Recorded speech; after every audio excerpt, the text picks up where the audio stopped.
I'm adopted.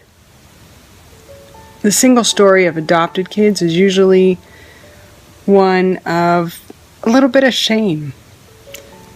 Someone had to give you up, had to get rid of you in order for someone else to take you in. And man, you're so lucky that someone else took you in. You should always be indebted to them. That's the normal story of an adopted kid.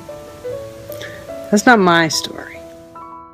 Instead of getting the usual story of adopted kids, I was lucky enough to have parents who didn't believe that single story. I was told from the time I was just a very young child that I was super special. That my parents had to wait longer for me than any other parents usually had to wait for their kids. Most of the time people had to wait 9-10 months for their kids to be born, and my parents had to wait multiple years for me. So they waited and waited until I was chosen. Wasn't just delivered, I was chosen by them. And that's the story I grew up with. That's the story I knew for most of my very young childhood, until one day. One day, when I was at a family member's home.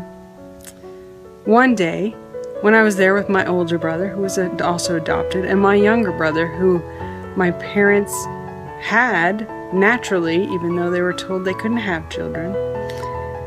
And we stood there and we were being introduced to new people, new family we'd never met before from a different place. At that point, that family member pointed at the three of us, the three children, in front of my mom, and said, "Those two are adopted, and this one is real." But my mom, she wasn't a normal mom. She stopped the conversation right there.